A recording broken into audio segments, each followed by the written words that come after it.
Okay. Next topic है phosphorus deficiency haemoglobinuria. तो ये भी एक प्रोडक्शन रिलेटेड डिसीज़ है। चैप्टर नंबर 13 में अभी हमने मास्टराइटिस पढ़ा, सेकंड पढ़ा हमने मिल्क फीवर। आप मेरे पुराने वीडियो में देख सकते हैं। अभी नेक्स्ट वीडियो है फास्फोरस डेफिशिएंसी हीमोग्लोबिनूरिया। तो इसका जो सिनोनिम है मेटाबॉलिक और न्यूट्रिशनल हीमोग्लोबिनूरिया भी इसको कहते हैं। तो हीमोग्लोबिनूरिया ऐसा नहीं है कि केवल फास्फोरस डेफिशिएंसी से होता है।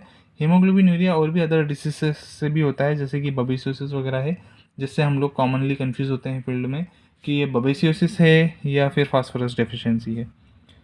तो मैं ज़्यादा डिटेल में इस समय यहाँ नहीं जाऊँगा। बस आप ये समझें कि जो फास्फोरस डेफिशिएंसी है ये एक ऐसी मेटाबॉलिक डिसीज़ है जो हाई प्रोड्यूसिंग डेयरी काउज में होती है, इन बफेलोज में होती है। इसमें इंट्रावेस्कुलर हेमोलिसिस होता है, हीमोग्लोबिनूरिया होता है और एनीमिया हो जाता है। इसका एटियोलॉजी क्या है? एटियोलॉजी पहला और दूसरा, तीसरा और चौथा। पहला ये है कि फास्फोरस डाइट में अगर डेफिशिएंट हो जाए, तो जैसे सॉइल में डेफिशिएंट हो फास्फोरस, या हम जो भी जैसे कड़बी खिला रहे हैं, हे खिला रहे हैं, स्ट्रॉ खिला रहे हैं, उसमें फास्फोरस की डेफिशिएंसी होती है। ये नेचुरली होती है। जो स्ट्रॉन्ग खिला रहे होते हैं उसमें कुछ भी नहीं मिलेगा आपको, हे में भी कुछ नहीं मिलेगा, इसलिए नेचुरली ये डेफिशिएंट होते हैं। ड्रॉट कंडीशन, ये ड्रॉट हमेशा याद रखना है, क्योंकि ड्रॉट कंडीशन में क्या होता है, वाटर, मैंने अभी मिल्क फीवर में भी आपको ये बताया कि वाटर डेप्रीविएशन हो जाता है। एनिमल ज़्यादा इंटेक नहीं कर पाता पानी का, पानी ज़्यादा नहीं पिएगा तो फास्फोरस डेफिशिएंसी होगी, कैल्शियम डेफिशिएंसी होगी। तो जो ड्रॉट कंडीशन है उसमें रिड्यूस्ड फास्फोरस कंटेंट, ये फॉरेज में भी, जो हम जैसे मान लीजिए जहाँ कहीं सूखा पड़ा है, अकाल पड़ा है, तो वहाँ पर क्या होगा, वहाँ जो उगने वाली घास होगी उसके अंदर ज़्यादा फास्फोरस कंटेंट जाएगा ही नहीं। जब नहीं जाएगा तो वो फॉरेज खाएंगे एनिमल्स, तो उनको भी फास्फोरस डेफिशिएंसी हो जाएगी। तो ड्रॉट कंडीशन में ऐसा होता है, सूखा पड़ने की कंडीशन में। नेक्स्ट है, चलो अभी इधर तो हो गया डेफिशिएंसी। दूसरा है इम्पेयर्ड एब्जॉर्प्शन। मतलब फास्फोरस हमने दिया तो है बॉडी को, पर वो ढंग से एब्जॉर्ब नहीं हो पा रहा है। क्यों नहीं हो पा रहा है? क्योंकि कैल्शियम, एल्यूमिनियम, आयरन, ये हम डाइट में ज़्यादा ले रहे हैं। कितनी बार आपने देखा होगा कि आप एनिमल को कैल्शियम ही कैल्शियम खिलाए जा रहे हैं, खिलाए जा रहे हैं। तो बहुत सारे फार्मर ऐसे आते हैं, बोलते हैं साहब कैल्शियम खिलाना है। कैल्शियम ज़्यादा खिलाएंगे तो फास्फोरस कम हो जाएगा, फास्फोरस ज़्यादा खिलाएंगे कैल्शियम कम हो जाएगा। दोनों एक दूसरे के रेशियो में होना चाहिए और एक दूसरे के प्रोपोर्शनेट होना चाहिए। तो कितनी बार एल्यूमिनियम ज़्यादा खिला देते हैं, आयरन खिलाते हैं, आयरन गुड़ वगैरह में ज़्यादा होता है, गुड़ ज़्यादा खिला दिया पता चल रहा है, तो फास्फोरस कम हो जाएगा। ये ध्यान रखना है आपको। दूसरा ये है कि एनिमल को हम छाँव में बांधते हैं, कितनी बार शेड में बांधते हैं, तो विटामिन डी नहीं मिल पाता है। सनलाइट से विटामिन डी मिलता है, तो विटामिन डी की डेफिशिएंसी हो जाती है। इम्प्रॉपर कैल्शियम फास्फोरस रेशियो, ये जैसे भी आपको मैंने बताया। तो दूसरा एब्जॉर्प्शन में माल फंक्शन। अब तीसरा आते हैं इंक्रीज्ड रिक्वायरमेंट ऑफ फास्फोरस। जो हाई मिल्क यील्डर्स होते हैं, तो उनके जो मिल्क होता है उसमें बहुत ज़्यादा जो है फास्फोरस जाता है, क्योंकि मिल्क बहुत ज़्यादा देती है ना काउज वगैरह, तो उसमें बहुत ज़्यादा फास्फोरस चला जाता है। इसके अलावा जैसे फीटस वगैरह का डेवलपमेंट करना है, तो प्रेगनेंसी के टाइम पर भी फास्फोरस की रिक्वायरमेंट ज़्यादा रहती है, तो ऐसी कंडीशन में भी फास्फोरस की डेफिशिएंसी हो जाती है। अच्छा, तीसरी बात, जो कुछ क्रूसीफेरस प्लांट्स होते हैं। अभी क्रूसीफेरस प्लांट्स आप पढ़ेंगे तो जैसे सरसों का प्लांट है, इसको हम इंग्लिश में रैप प्लांट्स कहते हैं। केल प्लांट्स है, ये केल प्लांट्स कैबेज जैसा पौधा होता है, जैसे हमारा पत्ता गोभी का पौधा है वैसे एक पौधा होता है, प्लांट होता है। टर्निप, इसको हम शलजम कहते हैं। ये बेसिकली टर्निप एक एक टाइप का, जैसे हम प्याज वगैरह है, इसका यूज़ करते हैं, ओनियन का यूज़ करते हैं, तो ये एक वैरायटी है टर्निप। तो ये ध्यान रखना है आपको कि जो भी क्रूसीफेरस प्लांट्स हैं, जैसे ब्रोकली वगैरह है, और जैसे टर्निप है, तो ये जितने भी प्लांट्स हैं, इन प्लांट्स से भी फास्फोरस डेफिशिएंसी हो जाती है, क्योंकि ये फास्फोरस ड्रेन आउट करते हैं फ्रॉम बॉडी। तो इसके अलावा ये तो चार एटियोलॉजिकल रीजन्स हो गए। अब ये ध्यान रखना है कि रिसेंटली काउड या फिर advance pregnant buffalo maintain on the dry forage and expose to the cold climate are usually affected.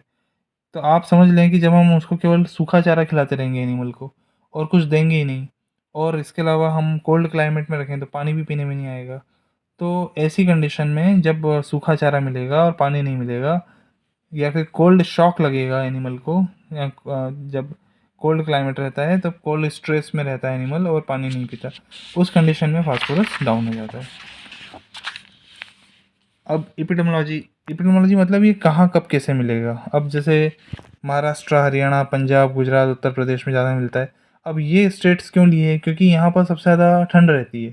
भाई हरियाणा, पंजाब, गुजरात वगैरह उत्तर प्रदेश वाले ठंडे प्रदेश है, तो यहाँ पर क्या होता है, एनिमल ड्रॉट, अच्छा महाराष्ट्र में ड्रॉट कंडीशन ज़्यादा बनती है, सूखा ज़्यादा पड़ता है। तो आप ये देखेंगे कि ऐसी जगहों पर जो एनिमल्स होते हैं उनको फास्फोरस डेफिशिएंसी हो जाएगी। क्यों? क्योंकि ड्रॉट होगा तो फॉरेज में जो पानी है वो नहीं जाएगा, तो उसमें जो फॉरेज उसमें फास्फोरस डेफिशिएंसी हो जाएगी। कैटल बफेलो अफेक्टेड होते हैं, काउज़ वगैरह अफेक्टेड, सबसे ज़्यादा काउज़ अफेक्टेड होती हैं। और ये फीमेल्स की डिसीज़ है, एडल्ट फीमेल की डिसीज़ है। और इसके अलावा pregnant as well as lactating animal दोनों की डिसीज़ है ये। लैक्टेशन ज़्यादा करके ये जब थर्ड से सिक्स लैक्टेशन एनिमल का होता है तब, क्योंकि थर्ड से सिक्स लैक्टेशन में एनिमल का लैक्टेशन बढ़ा हुआ होता है, इसलिए इस समय ज़्यादा होती है। और ज़्यादा करके ये कॉविंग हो जाने के बाद में 4 to 6 वीक्स पर होती है। अब इसके अलावा एडवांस प्रेगनेंसी के टाइम पर भी होती है, और कभी कभी मिड या अर्ली प्रेगनेंसी के टाइम पर भी होती है ये। अब मिल्क यील्ड की बात करें तो ये जितने ज़्यादा हाई यील्डिंग एनिमल्स हैं जैसे मैंने बताया उनमें होती है। सीज़न की बात करें तो जो ड्राई सीज़न है, जैसे जनवरी से जुलाई, अब इस समय पानी की उपलब्धता कम रहती है, पानी कम अवेलेबल रहता है। देखिए इसमें महाराष्ट्र लिखा हुआ है, यहाँ ड्रॉट कंडीशन ज़्यादा बनती है। तो ऐसी कंडीशन में जब पानी की अवेलेबिलिटी कम रहती है तब भी ये डिसीज़ होती है। एक्सपोजर टू कोल्ड वेदर और माल न्यूट्रिशन, कोल्ड वेदर के टाइम पर एनिमल ज़्यादा वाटर इंटेक नहीं करता और ऐसी कंडीशन में फास्फोरस डेफिशिएंसी हो जाती है। अब मिलेगा क्या क्या, देखो इसमें मेन कैरेक्टरिस्टिक सिम्टम्स है वो है light to dark coffee coloured urine is the characteristic symptoms. अब इसके अलावा तो बाकी चीज़ें मिलेगी। फास्फोरस बेसिकली क्या है, मसल टोनिसिटी के लिए रिस्पॉन्सिबल होता है। तो आप देखिए ज़्यादा भूख नहीं लगेगी, एनोरेक्सिया हो जाएगा, डल डिप्रेस्ड एनिमल वीक हो जाएगा, मिल्क यील्ड ड्रॉप हो जाएगा, टेम्परेचर नॉर्मली एलिवेटेड, सब नॉर्मल, या इसमें वैसे टेम्परेचर का ज़्यादा वो है नहीं, नॉर्मल भी रह सकता है, सब नॉर्मल भी रह सकता है, एलिवेटेड भी हो सकता है। हार्ट रेट जनरली इंक्रीज्ड रहेगा इस समय, तो ये आपको ये ठीक है, फिर भी ये इंपॉर्टेंट है, ये ध्यान रखना है आपको, हार्ट रेट बढ़ा हुआ रहेगा। पेलार म्यूकस मेम्ब्रेन मिलेगी। अब यहाँ पेलार म्यूकस मेम्ब्रेन क्यों मिलेगी, क्योंकि एनीमिया हो रहा है यहाँ पर, है ना, यहाँ पर हीमोग्लोबिन यूरिया हो रहा है। जॉइंटिस मिलेगा क्यों, क्योंकि हीमोग्लोबिन यूरिया हो रहा है।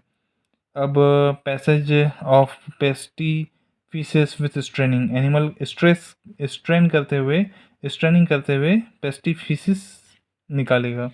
समटाइम अबॉर्शन भी हो जाता है, क्योंकि फास्फोरस डेफिशिएंसी के कारण जो टोनिसिटी है यूट्रस की वो नहीं हो पाती है, तो एटोनी हो जाती है फास्फोरस के कारण, और एटोनी होने के कारण जो होता है जो यूट्रस होता है उससे अबॉर्शन हो जाता है। अब डायग्नोसिस कैसे करेंगे, डायग्नोसिस में हिस्ट्री सबसे पहले देखेंगे कि भाई ऐसा तो नहीं है कि एनिमल एडवांस प्रेगनेंसी में चल रहा था या अर्ली लैक्टेशन में आ गया है, दूध दे रहा है एनिमल, हायर मिल्क यील्डर है, या फिर ऐसा तो नहीं कि केवल भूसे चारे पर डिपेंडेंट है, रफ जो ड्राई रफेज होता है ड्राई रफेज पे डिपेंडेंट है। इसके अलावा हम देखेंगे कॉफ़ी कलर्ड यूरिन तो नहीं आ रहा है। लीजन्स में देखेंगे भाई एनीमिया तो नहीं है, जॉइंटिस तो नहीं है, इनलार्जमेंट ऑफ लीवर स्प्लीन, है ना, कॉफ़ी कलर्ड यूरिन। तो पोस्टमार्टम में भी हमें जो यूरिनरी ब्लैडर है उसमें यूरिन तो मिलेगा पर वो कॉफ़ी कलर्ड होगा। अब क्लिनिकल पैथोलॉजी पे आए तो हमें पता है हेमेटोलॉजी कि भाई जो हीमोग्लोबिन यूरिया हो रहा है तो हीमोग्लोबिन कम मिलेगा, पैक्ड सेल वॉल्यूम कम मिलेगा क्योंकि सेल का जो वॉल्यूम है वो कम हो जाएगा ना, और इरिथ्रोसाइट काउंट जो है, टोटल इरिथ्रोसाइट काउंट जो है वो भी डाउन हो जाएगा। बायोकेमिस्ट्री में जाएंगे तो भैया इनऑर्गेनिक फास्फोरस की कमी है। यूरिन एनालिसिस में जाएंगे तो यूरिन जो है उसमें हीमोग्लोबिन मिलेगा।